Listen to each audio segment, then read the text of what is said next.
देखो टोनी, मुझे क्यों मारना चाहती हो? ये चाकू दूर हटाओ, मैं तुम्हारा अपना पति हूँ। नहीं, आज मैं तुम्हें मारकर ही दम लूंगी। ये कहते साथ ही टोनी उस चाकू से टोना को मार देती है। टोनी चिड़िया बहुत ज्यादा अमीर थी। वो जब से जंगल में आई थी, सभी पक्षी उसकी अमीरी देखकर उससे चलते थे, परंतु कालू और गोरी ने भी एक उपाय बनाया था। गोरी देखो तो जरा, जब से ये टोनी चिड़िया और टोना हमारे जंगल में रहने आए हैं, तब से जंगल के पक्षियों ने हमारी इज्जत करना ही छोड़ दी है।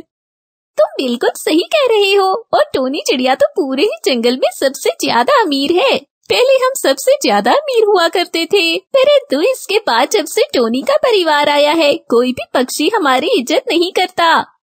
हाँ गोरी, और मुझे तो ये बिल्कुल भी अच्छा नहीं लगता कि कोई भी पक्षी हमारी इज्जत न करे। मुझे तो इसी इज्जत की आदत सी पड़ गई है। हाँ, परंतु इस इज्जत को वापस पाने के लिए अब हमें टोनी चिड़िया और टोना चिड़ी को यहाँ से भगाना होगा। हाँ, परंतु वो लोग काफी ज्यादा अमीर हैं, हम उन्हें कैसे भगा सकते हैं? परंतु हम एक काम कर सकते हैं, इनमें से किसी एक को जान से मार देते हैं। लेकिन कालू, उनकी बेटी टुनटुनी भी काफी बड़ी हो चुकी है, वो हमें अपने मामा पापा को मारने नहीं देगी। ये तो है, परंतु मेरे दिमाग में एक बढ़िया सा उपाय चल रहा है। एक काम करते हैं, तुम तो जानती हो हमारे जंगल में एक बाजू चील है। वो चील सभी पक्षियों के नकली मास्क बनाती है। उस बाजू चील के पास जाकर मैं उससे टोनी चिड़िया का नकली मास्क बना लूंगा, और फिर वो पहनकर मैं उनके घर में घुसकर टोना चिड़ा को मार दूंगा, और बेचारी टुनटुनी समझेगी कि उसकी मामा ने टोना को मारा है। फिर टुनटुनी अपनी मामा टोनी चिड़िया को भी घर से निकाल देगी। फिर देखना, उनका पूरा परिवार ही बर्बाद हो जाएगा। हा हा हा हा। अरे वाह कालू, ये तो सच में बहुत ही बढ़िया उपाय है। चलो तुरंत ही बाजू चील की ओर जाते हैं। बस फिर कालू कौवा और गोरी कौवी बाजू चील की ओर चले जाते हैं। हाँ भाई कालू कौवा, क्या हुआ? किसका नकली मास्क बनाना है तुम्हें, जो तुम यूं मेरे पास आए हो? मैं सबके नकली चेहरे बना सकती हूँ। अरे अरे वाह बाजू चील, परंतु हमें टोनी चिड़िया का नकली चेहरा बनाना है। उससे तो तुम जानती ही होगी, क्योंकि जंगल के सभी पक्षी उसे जानते हैं। वो सबसे ज्यादा अमीर जो है। ओहो, भला टोनी चिड़िया को कौन नहीं जानता है, कितनी ज्यादा अमीर है वो। मैं उसका मास्क आसानी से बनाकर तुम्हें दे सकती हूँ। बस तुम कुछ देर यूं ही बैठो और फिर देखना, मैं तुरंत ही नकली मास्क बनाकर तुम्हें दे दूंगी। परंतु दूसरी ओर आज टोनी किसी काम से बाहर निकली हुई थी। यूं अब थोड़ी ही देर में बाजू चील टोनी चिड़िया का नकली मास्क बनाकर कालू कौवे को दे देती है। अरे वाह चील वाह, तुमने तो गजब ही कर दिया है। कितना बढ़िया नकली चेहरा बनाया है टोनी चिड़िया का। इसको देखकर तो ऐसा ही लगता है कि बिल्कुल असल में टोनी चिड़िया है ये। चलो ठीक है, अब मैं ये पहनकर किसी काम से टोनी चिड़िया के घर में जा रहा हूँ। बाजू चील, तुम्हारा बहुत बहुत धन्यवाद। और गोरी, तुम बिल्कुल भी मेरी चिंता मत करना, समय से मैं घर आ जाऊंगा, तुम भी घर चली जाओ। फिर ऐसा कहकर कालू कौवा टोनी चिड़िया का नकली मास्क पहन लेता है। वो नकली मास्क पहनकर वो बिल्कुल टोनी चिड़िया जैसा दिखने लगता है। फिर कालू कौवा अपनी योजना को पूरा करने के लिए टोनी चिड़िया के घर की ओर चला जाता है।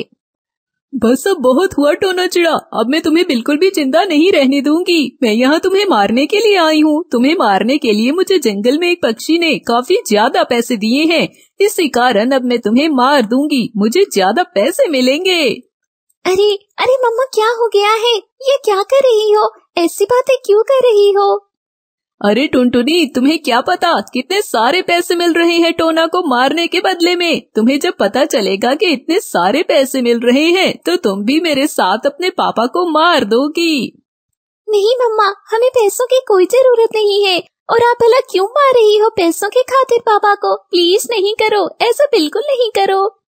परंतु टोनी के चेहरे के मास्क में छुपा वो कालू कौवा टुनटुनी की एक भी बात नहीं सुनता, और ये वो टोना को चाकू से मार देता है। अरे मम्मा, कितना मना किया मैंने तुम्हें कि ऐसा मत करो, लेकिन तुमने मेरी एक भी नहीं सुनी। तुमने पापा को मार दिया है। मुझे तुम पर काफी ज्यादा गुस्सा आ रहा है, परंतु मैं तुम्हें मार नहीं सकती। अब मैं तुम्हारे साथ एक ही काम कर सकती हूँ। निकल जाओ इस घर से मुझे छोड़ के। मुझे तुम्हारे साथ नहीं रहना है मम्मा। यूं टुनटुनी कालू कौवे को टोनी चिड़िया समझकर अपने घर से बाहर निकाल देती है। फिर थोड़ी देर बाद जब टोनी चिड़िया दोबारा से अपने घर आती है तो वो टोना चिड़ा को इस तरह मरा हुआ देखकर काफी ज्यादा परेशान होने लगती है और वो रोने लगती है।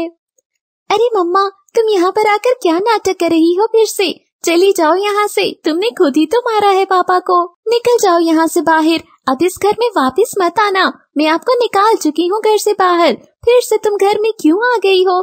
जाओ, निकल जाओ यहाँ से। यूं टुनटुनी अपनी माँ को दोषी मानकर उसे घर से बाहर निकाल देती है। टोनी बहुत परेशान होती है।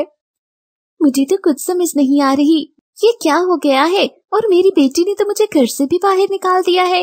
मुझे सब समझ में आ गया है।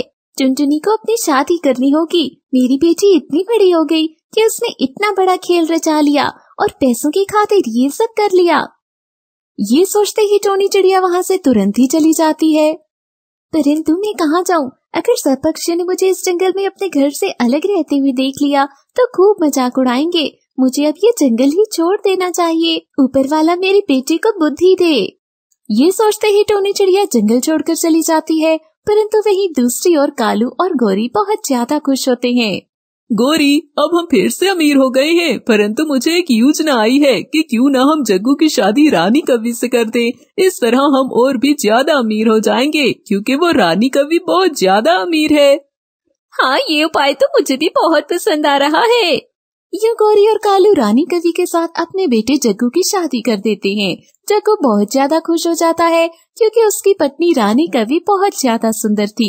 परंतु एक रोज रानी कवि बहुत ज्यादा उदास थी। क्या हुआ पत्नी जी, तुम उदास क्यों हो? अरे मैं क्या बताऊं, घर का काम करके मेरे सुंदर पंख खराब हो गए हैं। परंतु तुम्हें तो मेरी कोई चिंता नहीं है। ऐसा तो मत बोलो, बताओ मैं क्या करूं? तुम ऐसा करो कि अपने मामा पापा को इस घर से निकाल दो। जग्गू ये सुनकर बहुत परेशान हो जाता है। उससे एक उपाय आता है। देखो, ये तो मैं नहीं कर सकता, परंतु मैं बाजू झील के पास जाऊंगा और कबूतर का नकली मास्क बनवाकर वो मास्क पहनकर अपने मामा पापा को मार दूंगा। वैसे भी अब वो बूढ़े हो गए हैं और आगे जाकर उन्होंने मर ही जाना है। जग्गू की बात सुनकर रानी कवि भी खुश हो जाती है। यूं जग्गू कौवा बाजू झील के पास जाकर नकली मास्क बनाकर आता है और फिर रात होते ही वो अपने मामा पापा को मार देता है। परंतु जैसे ही रानी कवि ये सब देखती है तो वो बहुत ज्यादा डर जाती है। अरे, इसने तो सच में अपने मामा पापा को मार दिया है। ये तो कल को मुझे भी मार देगा। मैं इस दुष्ट कवि के साथ बिल्कुल भी नहीं रह सकती। मुझे इससे दूर चले जाना चाहिए। और तो और टुनटुनी को भी सारी सच्चाई बता देनी चाहिए कि उसके पापा को टोनी ने नहीं बल्कि कालू और गौरी ने मारा है। ये सोचते ही रानी कवि वहाँ से टुनटुनी के पास जाती है। वो उसे सारी सच्चाई बता देती है। देखो टुनटुनी, तुम्हारे पापा का खून तुम्हारी मामा ने नहीं बल्कि उस कालू कवि ने किया था। मुझे कुछ जग्गू ने बताया था। वो नकली मास्क पहनकर कालू ने तुम्हारी मामा का रूप धारा था। टुनटुनी को अपनी गलती का एहसास होता है। मैंने अपनी ही माँ को घर से निकाल दिया। माँ मुझे कभी भी क्षमा नहीं करेंगी। मैंने ये क्या कर डाला? यूं वो तुरंत ही अपनी माँ टोनी को तलाश करने दूसरे जंगल चली जाती है। काफी देर के बाद उससे टोनी मिल जाती है। टुनटुनी, मेरी बच्ची, तुम वापस आ गई। मैं जानती थी कि तुम जरूर मेरे पास आओगी। हाँ माँ, मुझे क्षमा कर दे। मुझे अब सारी सच्चाई पता चल गई है कि आपने नहीं बल्कि कालू अंकल ने पापा को मारा था। यूं टुनटुनी अपनी माँ को सारी सच्चाई बता देती है। वो दोनों वापस अपने घर चली जाती हैं। परंतु दूसरी ओर कालू और गौरी को भी सजा मिल जाती है।